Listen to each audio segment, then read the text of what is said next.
प्रधानमंत्री नरेंद्र मोदी आज 6 राज्यों और एक केंद्र शासित प्रदेश के मुख्यमंत्रियों के साथ कोविड स्थिति और प्रबंधन तैयारियों की समीक्षा करेंगे। केंद्रीय श्रम मंत्री संतोष गंगवार ने कहा, श्रम सुधार विधेयकों से 50 करोड़ से अधिक श्रमिक लाभान्वित होंगे। भारत और चीन के सैन्य कमांडर स्तर की बैठक में दोनों देशों के नेताओं के बीच बनी आम राय शीघ्र लागू करने पर सहमति। देश में कोविड-19 संक्रमण से स्वस्थ होने की दर 80.86% हुई। अमेरिका के राष्ट्रपति डोनाल्ड ट्रंप ने संयुक्त राष्ट्र से कहा, कोविड-19 महामारी के दुष्परिणामों के लिए चीन को जिम्मेदार ठहराया जाए। और आईपीएल क्रिकेट में शारजाह में राजस्थान रॉयल्स ने चेन्नई सुपर किंग्स को 16 रन से हराया। समाचार प्रभात के इस अंक में सिद्धार्थ सिंह के साथ मैं नवीन सक्सेना। प्रधानमंत्री नरेंद्र मोदी कोविड-19 संक्रमण से सबसे अधिक जूझ रहे 7 राज्यों और केंद्र शासित प्रदेश के मुख्यमंत्रियों तथा स्वास्थ्य मंत्रियों के साथ आज उच्च स्तरीय बैठक करेंगे। बैठक के दौरान इन 7 राज्यों और केंद्र शासित प्रदेश में कोविड महामारी से निपटने और उसके प्रबंधन की स्थिति तथा तैयारियों की समीक्षा की जाएगी। देश में इस समय इलाज करा रहे 63% से अधिक कोविड मरीज इन 6 राज्यों और एक केंद्र शासित प्रदेश में हैं। ये हैं महाराष्ट्र, आंध्र प्रदेश, कर्नाटक, उत्तर प्रदेश, तमिलनाडु, दिल्ली और पंजाब। देश के कुल संक्रमित लोगों में से 65.5% और कोविड से मृत्यु की दर का 70% इन्हीं राज्यों और केंद्र शासित प्रदेश में है। 5 राज्यों के साथ पंजाब और दिल्ली में हाल ही में संक्रमित लोगों की संख्या बढ़ रही है। महाराष्ट्र, पंजाब और दिल्ली में मृत्यु दर 2% से भी अधिक है। पंजाब और उत्तर प्रदेश के अलावा बाकी 4 राज्यों और एक केंद्र शासित प्रदेश में संक्रमण की दर राष्ट्रीय औसत 8.52% से अधिक है। केंद्र सरकार राज्यों और केंद्र शासित प्रदेशों के साथ प्रभावी सहयोग और निकट समन्वय में कोविड-19 महामारी से लड़ाई का नेतृत्व कर रही है। इस महामारी से निपटने के लिए स्वास्थ्य देखभाल और चिकित्सा संबंधी बुनियादी ढांचे में सुधार के लिए केंद्र सहायता दे रहा है। नई दिल्ली में एम्स के सहयोग से स्वास्थ्य और परिवार कल्याण मंत्रालय टेली परामर्श के जरिए आईसीयू में तैनात डॉक्टरों की क्षमताएं बढ़ा रहा है। इस बीच देश में कोविड-19 के 44,90,000 रोगी स्वस्थ हो चुके हैं, जो दुनिया में सबसे अधिक है। कल नई दिल्ली में स्वास्थ्य सचिव राजेश भूषण ने बताया कि दुनिया के कोविड-19 के कुल मामलों में से भारत का हिस्सा 17.7% है। भारत में विश्व के कुल 17.7% केसेज हैं कोविड के, जबकि विश्व की कुल रिकवरीज में भारत की हिस्सेदारी 19.5। यूएसए में विश्व के कोविड के केसेज के 22.4% हैं, जबकि यूएसए की भागीदारी रिकवरी में 18.6 है, जो भारत से कम। उसी प्रकार ब्राजील की जो हिस्सेदारी है कुल कोविड केसेज में विश्व में वो 14.5% है और उनकी कुल भागीदारी रिकवरी में 16.8% है। श्री भूषण ने बताया कि स्वस्थ होने वालों की दर बढ़कर 80.86% हो गई है। केंद्रीय स्वास्थ्य सचिव ने कहा कि अब तक 6 करोड़ 50 लाख नमूनों की जांच की जा चुकी है। उन्होंने बताया कि भारत में प्रति 10 लाख की आबादी पर कोविड-19 के संक्रमण से मरने वालों की संख्या विश्व में सबसे कम है। केसेस पर मिलियन पॉपुलेशन देखें तो आज भी हम विश्व में सबसे कम हैं। 4,000 के लगभग हमारे यहाँ प्रति मिलियन केसेस हैं। अभी भी ऐसे देश हैं जहाँ 20,000 या 21,000 प्रति मिलियन केसेस की संख्या है। डेथ पर मिलियन उसमें भी हम सबसे कम वाले देशों में हैं। 64 मृत्यु प्रति मिलियन हमारे यहाँ कोविड से होती हैं। अन्य देशों में ये 500, 600 और 640 से भी अधिक है। नीति आयोग में स्वास्थ्य विभाग के सदस्य डॉक्टर वी के पॉल ने बताया कि देश में कुल मिलाकर स्थिति नियंत्रण में है और देश में ही विकसित जांच किट से नमूनों की जांच की जा रही है। लगभग सारे के सारे ही टेस्ट जो अब हो रहे हैं ओवरवेलमिंगली, वो सब इंडियन किट्स जो हमारे ही देश में विकसित किए गए हैं, डायग्नोस्टिक किट्स हैं, उन्हीं को ही इस्तेमाल करके किए जा रहे हैं। और तो इतनी जबरदस्त बढ़ोतरी हुई है, ये इसलिए भी हुई है कि हम अपने ही देश में आत्मनिर्भरता बनाते हुए हमने ये टेस्ट का इजाद किया, अडेप्ट किया, नए टेस्ट भी बनाए और भी नए टेस्ट बनते जा रहे हैं। भारतीय चिकित्सा अनुसंधान परिषद के महानिदेशक डॉक्टर बलराम भार्गव ने बताया कि सीरो सर्वेक्षण का दूसरा दौर पूरा हो चुका है और उसके परिणाम जल्द ही घोषित किए जाएंगे। केंद्र शासित प्रदेश जम्मू कश्मीर में मुख्य सचिव BVI सुब्रमण्यम ने कल कोविड-19 की रोकथाम के लिए किए जा रहे प्रयासों, मानक संचालन प्रक्रिया और नीतियों की समीक्षा की। हमारे संवाददाता ने बताया कि जम्मू क्षेत्र में कोविड-19 के बढ़ते मामलों के मद्देनजर सरकारी मेडिकल कॉलेज के प्रधानाचार्य से कोविड-19 महामारी के दौरान अस्पताल की समस्याओं को दूर करने के लिए ऑक्सीजन आपूर्ति के साथ साथ PPE किट और पर्याप्त संख्या में कर्मचारी भर्ती करने को कहा गया है। गुजरात में पिछले 24 घंटों के दौरान कोविड-19 के नए 1402 रोगियों की पहचान की गई। राज्य में इससे संक्रमित होने वाले लोगों की संख्या 1,26,169 हो गई है। गुजरात में कल 1,321 मरीज ठीक होने के साथ राज्य में मरीजों के ठीक होने की दर 84.34% हो गई है। राज्य में अब तक 1,06,412 मरीज ठीक हो चुके हैं। राज्य में कुल 39,24,000 से अधिक लोगों का कोविड-19 के लिए परीक्षण किया जा चुका है। इसमें से 62,097 परीक्षण कल एक ही दिन में किए गए। राज्य में सबसे अधिक 298 नए मामले कल सूरत में दर्ज हुए। इस वक्त राज्य में 16,402 सक्रिय मामले हैं, जिसमें से 92 मरीज वेंटिलेटर पर है। कल 16 मरीजों की मृत्यु के साथ कोविड-19 से जान गंवाने वाले मरीजों की संख्या 3,355 हो चुकी है। इस बीच संक्रमण के नए मामले सामने आने के बाद अहमदाबाद नगर निगम ने 12 नए क्षेत्रों को माइक्रो कंटेनमेंट जोन में शामिल किया है। योगेश पंड्या, आकाशवाणी समाचार, अहमदाबाद। उत्तर प्रदेश के मुख्यमंत्री योगी आदित्यनाथ ने कोविड-19 की रोकथाम के लिए जांच बढ़ाने और संक्रमित व्यक्ति के संपर्क में आए लोगों की पहचान करने को कहा है। वे कल लखनऊ में कोविड-19 पर एक उच्च स्तरीय बैठक में बोल रहे थे। मुख्यमंत्री ने जन जागरूकता के लिए मुख्य बाजारों और भीड़ भाड़ वाले क्षेत्रों में लाउडस्पीकर के उपयोग पर बल दिया है। और ब्यौरा हमारे संवाददाता से। प्रदेश में कोविड-19 से ठीक होने की दर लगातार बढ़ रही है और कल यह 81.25% पहुंच गई। अपर प्रमुख सचिव स्वास्थ्य अमित मोहन प्रसाद ने बताया कि पिछले 24 घंटों के दौरान 6,589 कोविड-19 के मरीज ठीक हुए हैं और वहीं इस दौरान तुलनात्मक रूप से कम 5,722 नए मरीज मिले। उन्होंने बताया कि अब तक 2,96,183 लोग कोरोना से पूरी तरह ठीक हुए हैं। इस समय प्रदेश में कोरोना के 63,134 सक्रिय रोगी हैं। इनमें से 32,313 मरीज होम आइसोलेशन में रह रहे हैं। राज्य में कोरोना टेस्टिंग की तादाद लगातार बढ़ रही है और कल 1,50,085 नमूनों की जांच की गई। अब तक राज्य में कुल 88,26,726 सैंपल की जांच की गई है। MS यादव, आकाशवाणी समाचार, लखनऊ। छत्तीसगढ़ में कोविड-19 के बढ़ते मामलों के बीच राष्ट्रीय स्वास्थ्य मिशन के अंतर्गत काम कर रहे अनुबंध कर्मचारियों की हड़ताल से स्वास्थ्य सेवाएं बुरी तरह प्रभावित हो रही हैं। ब्यौरा हमारे संवाददाता से। राष्ट्रीय स्वास्थ्य मिशन के अंतर्गत छत्तीसगढ़ में काम कर रहे करीब 13,000 संविदा कर्मचारी बीते 19 सितंबर से हड़ताल पर हैं। ये संविदा कर्मचारी उनकी सेवा को नियमित किए जाने की मांग कर रहे हैं। इनमें डॉक्टरों के साथ क्लिनिकल स्टाफ भी शामिल है। राज्य शासन ने 2 दिन पहले चेतावनी जारी कर इन कर्मियों को हड़ताल छोड़कर काम पर लौटने या कड़ी कार्रवाई के लिए तैयार रहने के लिए कहा था, लेकिन इस चेतावनी के बावजूद ये कर्मी काम पर नहीं लौटे हैं। राज्य शासन द्वारा कुछ कर्मचारियों के खिलाफ अनुशासनात्मक कार्रवाई किए जाने के बाद कल करीब 8 जिलों में अनेक कर्मियों ने जिला प्रशासन को अपना सामूहिक इस्तीफा देने की कोशिश की। छत्तीसगढ़ प्रदेश NHM कर्मचारी संघ ने दावा किया है कि करीब 5,000 संविदा स्वास्थ्य कर्मियों ने अपना इस्तीफा दे दिया है। विकल्प शुक्ला, आकाशवाणी समाचार, रायपुर। तमिलनाडु में कल संक्रमित लोगों की संख्या 5.5 लाख से अधिक हो गई है, जबकि लगभग 9,000 लोगों की मृत्यु हुई है।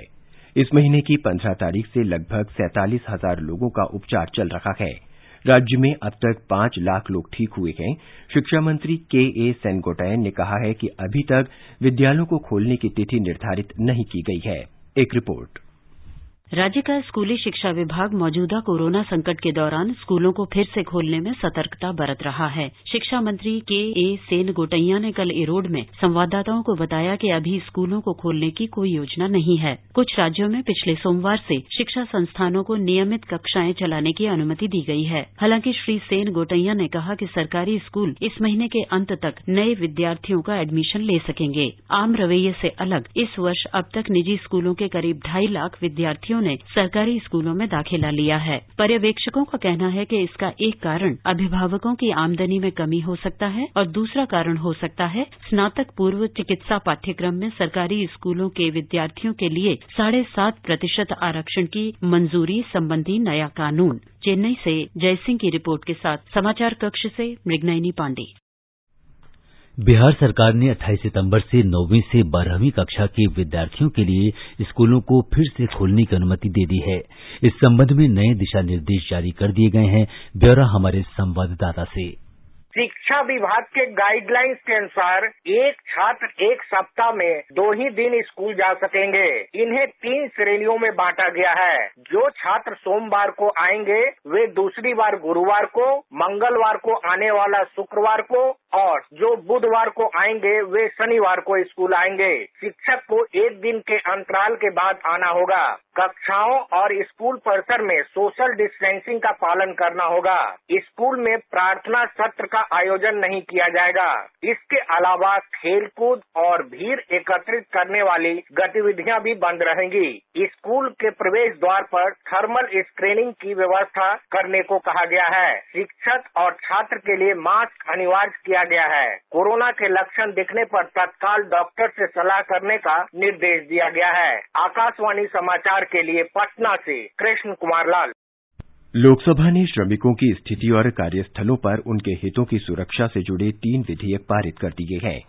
केंद्रीय श्रम और रोजगार मंत्री संतोष गंगवार ने कहा कि ये श्रम सुधार विधेयक महत्वपूर्ण बदलाव लाने वाले साबित होंगे। ये विधेयक हैं व्यावसायिक सुरक्षा, स्वास्थ्य और कार्यस्थिति संहिता 2020, औद्योगिक संबंध संहिता 2020 और सामाजिक सुरक्षा संहिता 2020। लोकसभा में विधेयक पर बहस का उत्तर देते हुए श्री गंगवार ने कहा कि यह कानून देश के 50 करोड़ से अधिक कामगारों के लिए हितकारी सिद्ध होंगे।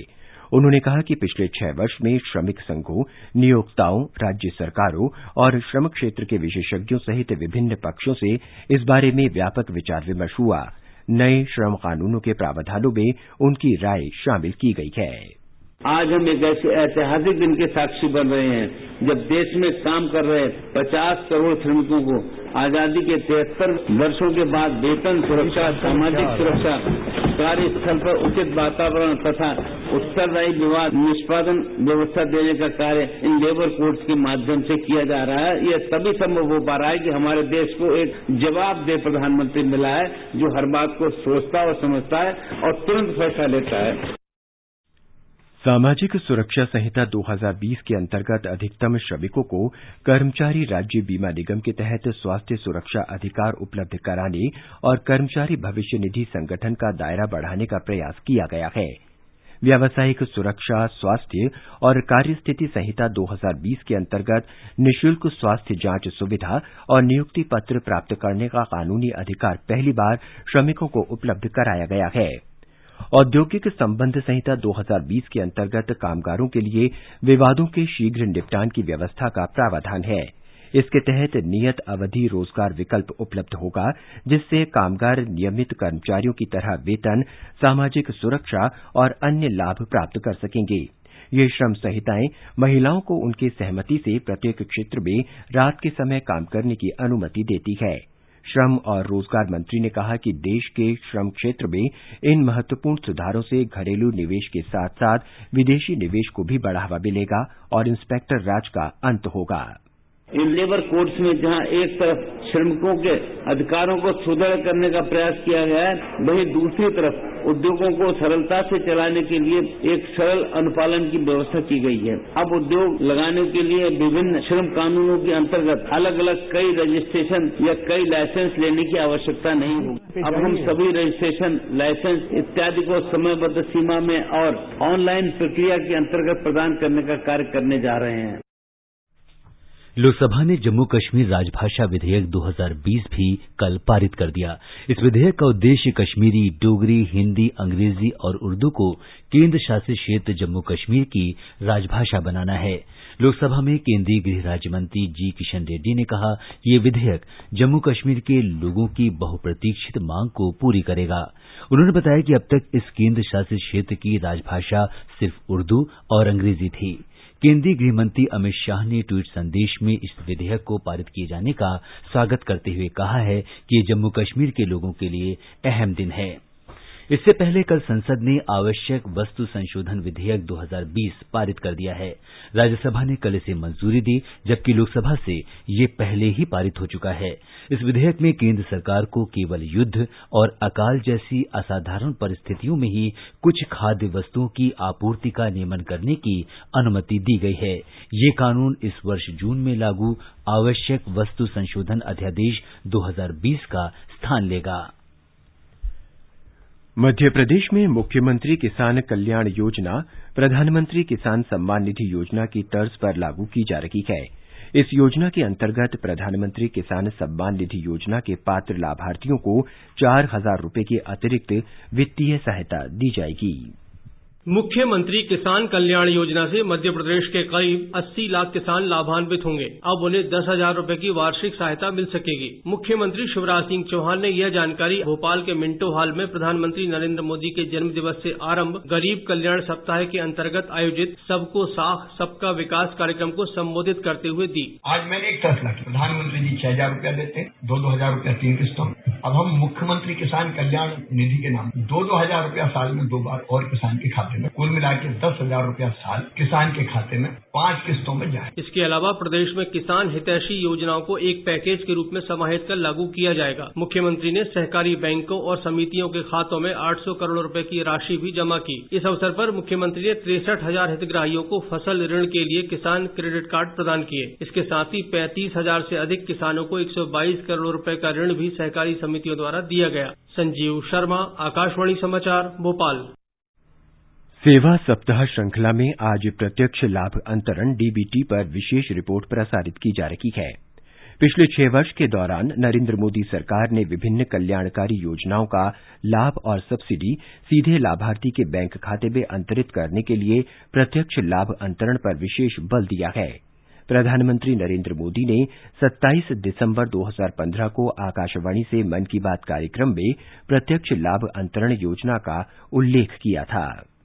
मेरे प्यारे देशवासियों, सरकार की योजनाएं तो निरंतर आती रहती हैं, चलती रहती हैं, लेकिन ये बहुत आवश्यक होता है कि योजनाएं हमेशा प्राणवान रहनी चाहिए। योजनाएं आखिरी व्यक्ति तक जीवंत होनी चाहिए, वो फाइलों में मृतप्राय नहीं होनी चाहिए। आखिर योजना बनती हैं सामान्य व्यक्ति के लिए, गरीब व्यक्ति के लिए। पिछले दिनों भारत सरकार ने एक प्रयास किया कि योजना के जो हकदार हैं उनके पास सरलता से लाभ कैसे पहुंचे। हमारे देश में गैस सिलेंडर में सब्सिडी दी जाती है, करोड़ों रुपया उसमें जाते हैं, लेकिन ये हिसाब किताब नहीं था कि जो लाभार्थी है उसी के पास पहुंच रहे हैं कि नहीं पहुंच रहे हैं। सरकार ने इसमें थोड़ा बदलाव किया। जनधन अकाउंट हो, आधार कार्ड हो, इन सब की मदद से विश्व की सबसे बड़ी largest direct benefit transfer scheme के द्वारा।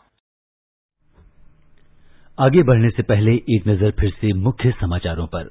प्रधानमंत्री नरेंद्र मोदी आज 6 राज्यों और 1 केंद्र शासित प्रदेश के मुख्यमंत्रियों के साथ कोविड स्थिति और प्रबंधन तैयारियों की समीक्षा करेंगे।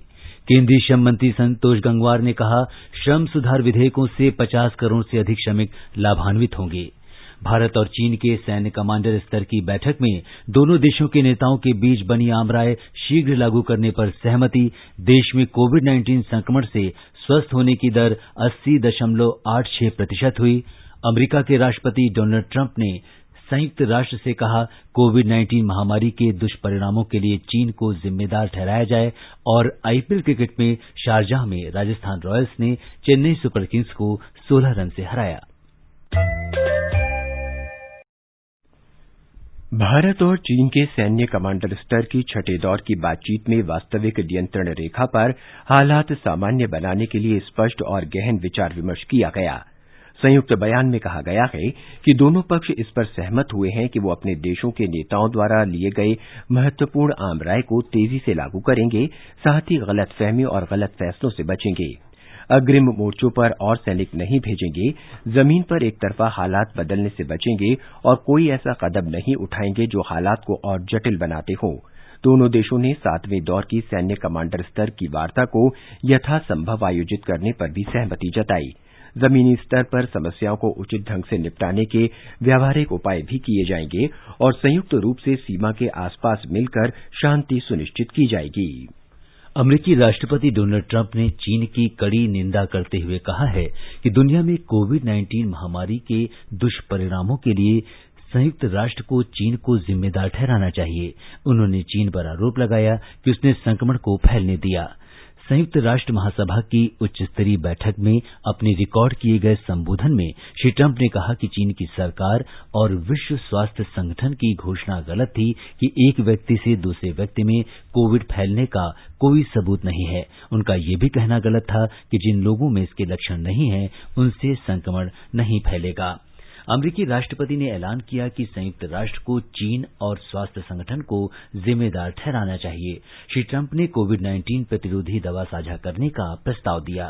चीन के स्थायी प्रतिनिधि झांग शुन ने राष्ट्रपति शी चिनफिंग के रिकॉर्डेड भाषण के प्रसारण से पहले श्री ट्रंप की आलोचना करते हुए कहा कि इस समय जब कोविड-19 से संघर्ष में एकजुटता और सहयोग की जरूरत है, तब इस पर राजनीति नहीं करनी चाहिए।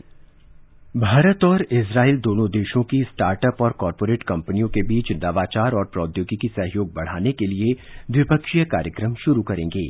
इजरायल की स्टार्टअप नेशन सेंट्रल और भारत के अंतर्राष्ट्रीय उद्यमिता और प्रौद्योगिकी केंद्र के बीच कल इस बारे में समझौते पर हस्ताक्षर किया गया।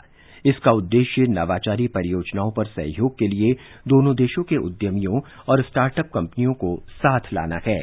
हाल के वर्षों में भारत और इजरायल की मैत्री महत्वपूर्ण रणनीतिक साझेदारी में विकसित हुई है। महाराष्ट्र के ठाणे जिले के भिवंडी में इमारत गिरने की घटना में मरने वालों की संख्या 33 हो गई है। कल रात मलबे से और शव निकाले गए। 25 लोगों को मलबे से सुरक्षित निकाला गया। नारपोली के पटेल परिसर स्थित ये इमारत सोमवार तड़के ढह गई थी।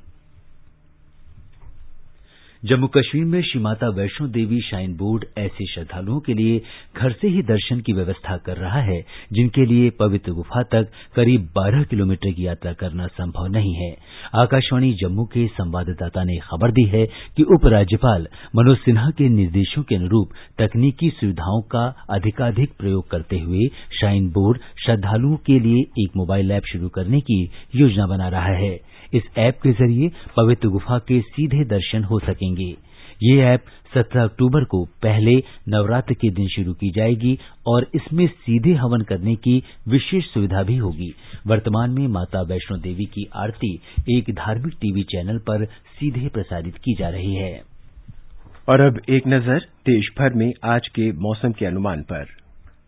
राष्ट्रीय राजधानी दिल्ली में आमतौर पर बादल छाए रहने के साथ हल्की वर्षा और बूंदाबांदी हो सकती है। न्यूनतम तापमान 27 डिग्री सेल्सियस रिकॉर्ड किया गया और अधिकतम तापमान 35 डिग्री सेल्सियस रहने के आसार हैं। पश्चिम की बात करें तो मुंबई में बादल छाए रहने और भारी वर्षा का अनुमान है। न्यूनतम तापमान 26 डिग्री सेल्सियस दर्ज हुआ और अधिकतम 32 डिग्री सेल्सियस के आसपास रहेगा। चलें चेन्नई तो वहां बादल छाए रहने के साथ ही हल्की वर्षा और बूंदाबांदी हो सकती है। तापमान 25 और 33 डिग्री सेल्सियस के बीच रहने की संभावना है। पूरब की बात करें तो कोलकाता में बादल छाए रहेंगे। 1 या 2 बार वर्षा या गरज के साथ छींटे पड़ सकते हैं। न्यूनतम तापमान 27 डिग्री सेल्सियस रिकॉर्ड किया गया और अधिकतम 32 डिग्री सेल्सियस रहने की आशा है। वहीं उत्तर भारत में जम्मू में न्यूनतम तापमान 22 डिग्री सेल्सियस दर्ज हुआ, जबकि अधिकतम तापमान 32 डिग्री सेल्सियस रह सकता है। शहर में मुख्य रूप से आसमान साफ रहेगा। श्रीनगर में न्यूनतम तापमान 10 डिग्री सेल्सियस रहा, जबकि अधिकतम 30 डिग्री सेल्सियस के आसपास रहेगा। गिलगित में तापमान 10 से 34 डिग्री सेल्सियस के बीच रह सकता है। आसमान साफ रहेगा, लेकिन दोपहर बाद या शाम के समय आंशिक रूप से बादल छा सकते हैं। मुजफ्फराबाद में न्यूनतम तापमान 15 डिग्री सेल्सियस दर्ज हुआ, अधिकतम तापमान 35 डिग्री सेल्सियस के आसपास रह सकता है। पूर्वोत्तर चलें तो गुवाहाटी में आंशिक रूप से बादल छाए रहने और 1 या 2 बार गरज के साथ बौछारें पड़ने की संभावना है। समाचार कक्ष से अलका सिंह। आईपीएल क्रिकेट में कल राजस्थान रॉयल्स ने चेन्नई सुपर किंग्स को 16 रन से हरा दिया। शारजाह क्रिकेट स्टेडियम में चेन्नई सुपर किंग्स ने 6 विकेट के नुकसान पर 200 रन बनाए। आज अबुधाबी में कोलकाता नाइट राइडर्स का मुकाबला मुंबई इंडियंस से होगा। फिल्म प्रभाग भारतीय शास्त्रीय नृत्य पर आज से 3 दिन का ऑनलाइन फिल्मोत्सव शुरू कर रहा है। नृत्यांजलि नाम के इस महोत्सव में देश के विख्यात शास्त्रीय नृत्य कलाकारों के जीवन और कार्यों पर 10 फिल्में दिखाई जाएंगी। यह महोत्सव फिल्म प्रभाग की वेबसाइट और यूट्यूब चैनल पर भी उपलब्ध होगा। सभी फिल्में 3 दिन के लिए एक के बाद एक दिखाई जाएंगी और इनका प्रदर्शन निःशुल्क होगा। दिखाई जाने वाली प्रमुख फिल्मों में सितारा देवी, यामिनी कृष्णमूर्ति, गुरु अमुबी सिंह, एल्यूमिनियम ज्वेल पंडित बिरजू महाराज और कनक रेले शामिल हैं। ये समाचार हमारी वेबसाइट newsonair.com/hindi पर भी उपलब्ध हैं। और अब आज के समाचार पत्रों की सुर्खियों के साथ हैं सिद्धार्थ सिंह। जी नवीन, अगर आज के समाचार पत्रों की सुर्खियों पर एक नजर डालें तो पूर्वी लद्दाख में सीमा पर तनाव में कमी लाने के लिए भारत और चीन अग्रिम मोर्चे पर अपने और सैनिक नहीं भेजेंगे, आज के सभी समाचार पत्रों की सुर्खी है। राजस्थान पत्रिका के शब्द हैं, एलएसी पर और सैनिक नहीं भेजेंगे दोनों देश, भारत चीन में सहमति। वहीं दैनिक जागरण के अनुसार दोनों देशों के बीच 14 घंटों की मैराथन सैन्य वार्ता में बनी सहमति। कृषि बिल और सांसदों के निलंबन पर गरमाई सियासत, दैनिक ट्रिब्यून में है। पत्र लिखता है, विपक्ष ने किया सत्र का बहिष्कार। अमर उजाला के शब्द हैं, धरना खत्म, बहिष्कार शुरू। वहीं हिंदुस्तान टकराव शीर्षक से लिखता है, विपक्ष लामबंद, दोनों सदनों का बहिष्कार किया, विरोध के बीच 11 विधेयकों पर मुहर। वीर अर्जुन ने लिखा है, विपक्षी सदस्यों के आचरण से दुखी हैं राज्यसभा के उपसभापति हरिवंश, करेंगे 24 घंटे का उपवास। संयुक्त राष्ट्र की 75वीं वर्षगांठ पर प्रधानमंत्री के संबोधन को भी सभी अखबारों ने प्रमुखता से दिया है। वीर अर्जुन की सुर्खी है, मोदी की संयुक्त राष्ट्र को नसीहत, व्यापक सुधारों के बिना मौजूदा चुनौतियों का नहीं कर सकते सामना। वहीं पंजाब केसरी प्रधानमंत्री मोदी के हवाले से लिखता है, दुनिया बदल गई, यूएन भी बदले। भारत में 24 घंटे में कोरोना के 1 लाख से अधिक मरीजों के स्वस्थ होने की खबर को सभी अखबारों ने अपने पहले पन्ने पर दिया है। राष्ट्रीय सहारा ने लिखा है, कोरोना रिकवरी और तेज, एक दिन में ठीक हुए 1 लाख मरीज, 74,000 संक्रमित। जबकि दैनिक भास्कर के शब्द हैं, ये कोरोना कब हारेगा। पुराने हॉटस्पॉट शहरों की स्थिति सुधरी, लेकिन देश में नए हॉटस्पॉट तैयार। निजी अस्पतालों में 80% आईसीयू बेड रिजर्व करने के रोक पर दिल्ली हाईकोर्ट के आदेश को भी कई अखबारों ने प्रमुखता से दिया है। देश भर के विश्वविद्यालयों में 1 नवंबर से लगेगी पहले वर्ष की कक्षाएं को कई अखबारों ने अपने मुख पृष्ठ पर जगह दी है। हरिभूमि ने लिखा है, शिक्षा मंत्री ने किया ऐलान, 1 नवंबर से देश भर में शुरू होंगी फर्स्ट ईयर की कक्षाएं। वहीं अमर उजाला ने दिया है, विश्वविद्यालयों में 1 नवंबर से सत्र, सभी छुट्टियों में हुई कटौती। उत्तर प्रदेश के गौतम बुद्ध नगर में दुनिया की सबसे खूबसूरत फिल्म सिटी को बनाने के ऐलान को भी सभी अखबारों ने अपने पहले पन्ने पर जगह दी है। हिंदुस्तान लिखता है, 50 साल की जरूरतों को देखकर बन रहा है डेडिकेटेड इंफोटेनमेंट जोन। जनसत्ता ने दिया है, यमुना एक्सप्रेस वे के किनारे बनेगी फिल्म सिटी। आईआईटी मद्रास के शोधकर्ताओं ने विकसित की मिश्र धातु फ्रैक्चर ठीक कर देगा, नैनो कोटेड मैग्नीशियम का मिश्रण। राजस्थान पत्रिका में है। ऑक्सफोर्ड विश्वविद्यालय से विकसित और सीरम इंस्टीट्यूट ऑफ इंडिया से तैयार किए जा रहे कोविड वैक्सीन के मानव परीक्षण का तीसरा चरण आज मुंबई में केईएम अस्पताल में शुरू होगा। अस्पताल के डीन डॉक्टर हेमंत देशमुख ने बताया कि इस महीने की शुरुआत में भारतीय औषध महानियंत्रक ने सीरम इंस्टीट्यूट्स को नैदानिक परीक्षण के दूसरे और तीसरे चरण में किसी नए प्रयोग का फैसला अगले आदेश तक रोकने को कहा था। ये फैसला अध्ययन के दौरान एक व्यक्ति में अज्ञात बीमारी के लक्षण उभरने पर अन्य देशों में परीक्षण रोके जाने को देखते हुए लिया गया था। अंत में मुख्य समाचार एक बार फिर। प्रधानमंत्री नरेंद्र मोदी आज 6 राज्यों और 1 केंद्र शासित प्रदेश के मुख्यमंत्रियों के साथ कोविड स्थिति और प्रबंधन तैयारियों की समीक्षा करेंगे। केंद्रीय श्रम मंत्री संतोष गंगवार ने कहा, श्रम सुधार विधेयकों से 50 करोड़ से अधिक श्रमिक लाभान्वित होंगे। भारत और चीन के सैन्य कमांडर स्तर की बैठक में दोनों देशों के नेताओं के बीच बनी आम राय, शीघ्र लागू करने पर सहमति। देश में कोविड-19 संक्रमण से स्वस्थ होने की दर 80.86% हुई। अमेरिका के राष्ट्रपति डोनाल्ड ट्रंप ने संयुक्त राष्ट्र से कहा, कोविड-19 महामारी के दुष्परिणामों के लिए चीन को जिम्मेदार ठहराया जाए। और आईपीएल क्रिकेट में शारजाह में राजस्थान रॉयल्स ने चेन्नई सुपर किंग्स को 16 रन से हराया। इसके साथ ही समाचार प्रभात का ये अंक समाप्त हुआ। नमस्कार।